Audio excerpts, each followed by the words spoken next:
Welcome to Awesome Movie Recap. Today we're recapping an action-adventure movie called Spider-Man No Way Home. Sit tight and enjoy. Moments after J. Jonah Jameson announced Peter Parker as Spider-Man, Peter grabs MJ to get away from the crowd of shocked New Yorkers who truly believe he orchestrated the London drone attacks from Mysterio. Peter swings with MJ to try and get away from crowds, but news choppers swarm them. They swing through the subways and manage to get away. Peter and MJ make it back to the Parkers' apartment, where Aunt May and Happy have just broken up, but soon see the news of Peter's identity being exposed.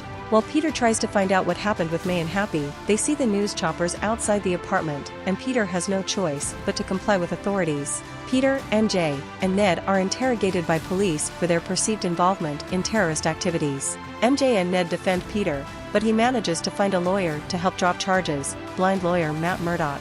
Although Peter tries to return to a normal lifestyle, he is hounded by people who think he is either a hero or a menace. Peter tries to make it work for the assurance of his friends. They focus on their college applications, but they have all of them rejected because of recent events. Even their goal school, MIT, rejects them all. Peter feels responsible for his friends' lives being ruined as a result of their association with him. Peter visits the Sanctum Sanctorum to visit Doctor Strange to ask him if it would be possible for him to turn back time to prevent people from learning his secret identity, but Strange thinks tampering with time was already risky when the Avengers saved the world from Thanos. He then comes up with an idea for a spell that could fix things, although Wong warns Strange that the consequences could be catastrophic. After he leaves, Strange ignores Wong and takes Peter down to a lower level where he begins to cast the spell so that everyone will forget that he is Spider-Man. Peter starts to make changes in the middle of the spell, as he still wants MJ, Ned, May, and Happy to know that he is Spidey, and this causes the spell to destabilize and create a brief rift, but Strange manages to get it under control. When Peter mentions that he didn't even contact the MIT administrator to talk to them about reconsidering for MJ and Ned before asking for the spell, Strange scolds Peter. Peter gets in touch with Flash, who is claiming to be Spider-Man's best friend and helps Peter try to reach the MIT administrator, as she is heading to the airport and is going across the Alexander Hamilton Bridge. Peter makes it there through a traffic jam and begins to talk to the administrator, but his Spidey senses go off. Mechanical tentacles begin bursting from beneath the bridge, and people begin fleeing their cars. Rising from under the bridge is Dr. Otto Octavius / Dr. Octopus. He addresses Peter, who suits up as Spidey, to fight him. He tries to rescue the administrator, but Doc Ock keeps attacking him. When the admin's car goes over the side of the bridge, Spidey manages to web it up safely before Doc Ock catches him under the bridge and rips off a piece off the Spidey suit's nanotech, which attaches itself to his tentacles. However, thanks to the suit's programming, Peter is able to control the tentacles and uses them to pull the admin up to safety. Otto then observes that this Peter is not the Peter Parker he is familiar with and whom he blames for his failed reactor experiment. She tells Peter that he is a hero and that she will talk to the board about MJ and Ned's applications, as well as his. Just then, a cackling figure throws a pumpkin bomb onto the bridge and blows up some cars. Norman Osborn / Green Goblin rides in, and Otto recognizes him, but Peter is then pulled through one of Strange's portals. Strange shows Peter that he has created holding cells in the Sanctum, where he keeps Otto, as well as Dr. Kirk Connors / the Lizard. Strange says that because of Peter tampering with the spell, people from other multiverses that know Peter is Spider-Man have broken through. Strange gives Peter a magic gauntlet that allows him to capture the multiverse figures, and Peter brings in MJ and Ned to help out. Strange allows them to help from the Sanctum's basement. While they try to locate the others, Otto notes that it's impossible for him to see Norman since he died years earlier before Otto became Doc Ock. Peter goes out at night towards a field with huge electrical towers. He witnesses Max Dillon / Electro siphoning energy from the towers, and when he calls out to Max, he begins to fire electrical bolts towards Spidey. He is protected by Flint Marko / Sandman, who remembers how Peter Parker helped him after an earlier adventure, but Peter has to explain that he is not the Peter that Flint knows. Peter then rips off the charges from the tower to bring Max down. His formerly glowing blue body returns to his normal appearance. Peter then uses the gauntlet to send Max and Flint to the holding cells. Norman snaps out of his goblin persona and smashes his helmet before retreating to the feast center where May works. She calls Peter and tells him that he is there. Norman appears unstable, rambling about how he is in a place he is unfamiliar with, and mentions his son. May encourages Peter to help Norman. Jameson continues reporting against Spider-Man on his show, and he gets word from his guys about Peter's location to try and catch him for a big story. Peter brings Norman to the sanctum, where he recognizes Otto. Flint notes that both Norman and Otto are dead in his universe, while Lizard recognizes Max from his formerly nerdy appearance, and Max acknowledges the Lizard's rampage across New York where he tried to turn everyone into creatures like himself. Strange then comes in with a relic called the Machina de Cadavers, which contains the botched spell and will be used to send the villains back to their universes. However, after Peter learns that they are all fated to die fighting Spider-Man, he feels that there is an alternate way to fix things. He swipes the relic from Strange and flees into the streets with it. Strange separates Peter's spirit from his body, but his reflexes help him dodge Strange, and he gets himself back together to continue fleeing. Strange then pulls Spidey into the mirror dimension as Peter still tries to convince Strange there has to be a better way to fix things without letting the villains die. When Spidey realizes that the mirror dimension is like geometry,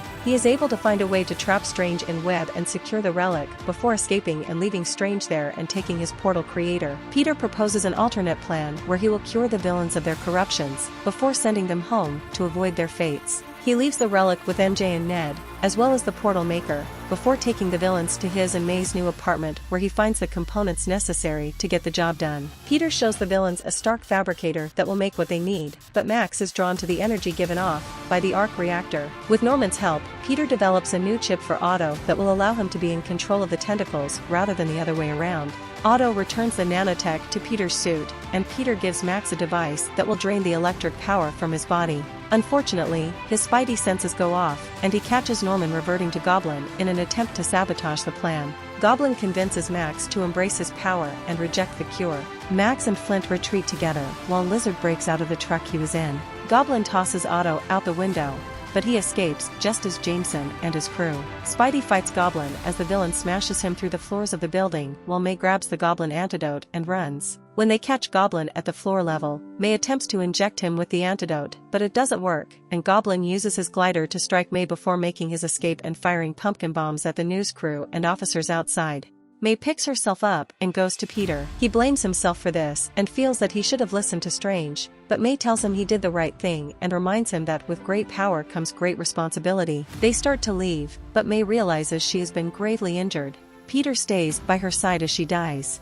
The SWAT team comes to surround the building and fire at Peter, but he escapes. Happy drives by and sees May dead, and he is apprehended by authorities. May's death is reported on the news, with Jameson blaming Spider-Man and Peter feeling immense guilt over it. MJ and Ned try to use the portal maker to locate Peter. Ned manages to get it to work and finds Peter, except it's not their Peter. This other Spider-Man jumps out through the portal into Ned's grandma's room. He convinces MJ and Ned that he is Peter Parker.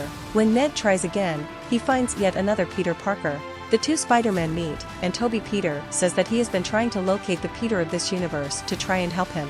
Since MJ and Ned don't know where to find him, the two Peters figure he must be somewhere that they usually go to get away from their problems. MJ knows where to find him. MJ and Ned find their Peter on the roof of the building where they hung out earlier. They console him over May's death, and he expresses his remorse over trying to help the villains. The other Peters come out to try and talk to Tom Peter, but he doesn't want to hear it, as he is now consumed by rage and hatred for Goblin. Toby Peter brings up how he wanted the man who killed his Uncle Ben to die, but when he got his wish, it didn't make him feel better. Andrew Peter mentions his guilt in failing to save Gwen Stacy. When Tom Peter eventually realizes what his variants have gone through, he knows that he cannot let May have died in vain. The three Peters continue to work to create the cures, while also bonding and being amazed by each other's unique abilities. Tom Peter expresses his worries to MJ, who assures him that she will be by his side. He then makes a call to the Daily Bugle for Jameson's show to talk to all of New York and assure them that while he created this mess, he will fix it.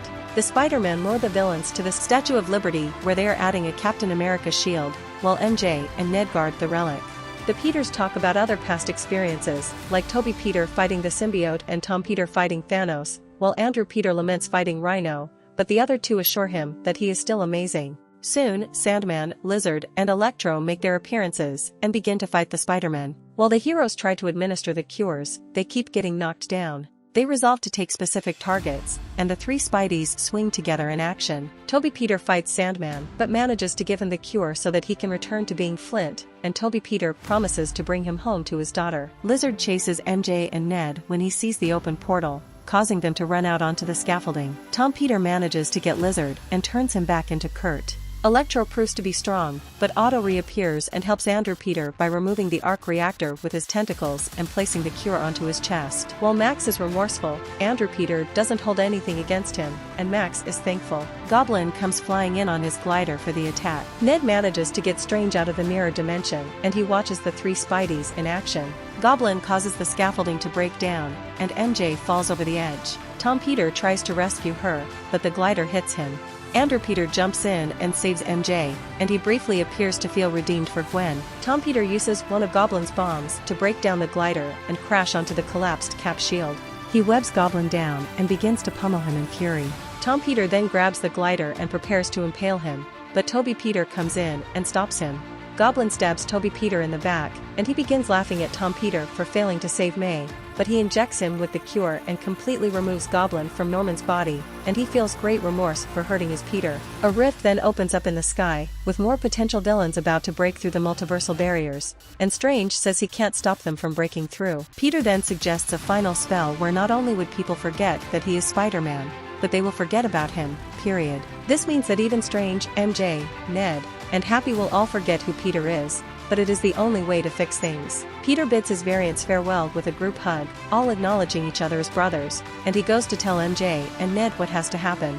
Ned tearfully bids his best friend farewell, while Peter and MJ profess their love for one another and share one last kiss before he leaves. Everyone is then returned to their own universe. Jameson continues to slander Spidey in the media. Peter now lives alone, with nobody knowing who he is. He goes to the cafe where MJ works and finds her and Ned. They are still friends and have both gotten into MIT. Peter talks to MJ for a moment before walking away. He later visits May's grave, where Happy is as well, and asks how Peter knew her. He says through Spider-Man, and both he and Happy acknowledge how many people May helped. Peter returns to his apartment, where he uses a police scanner to listen in on any criminal activities. He then continues to fulfill his duties to protect New York as Spider-Man. Thanks for watching Awesome Movie Recap. Don't forget to leave a like and subscribe to see more awesome movie recaps.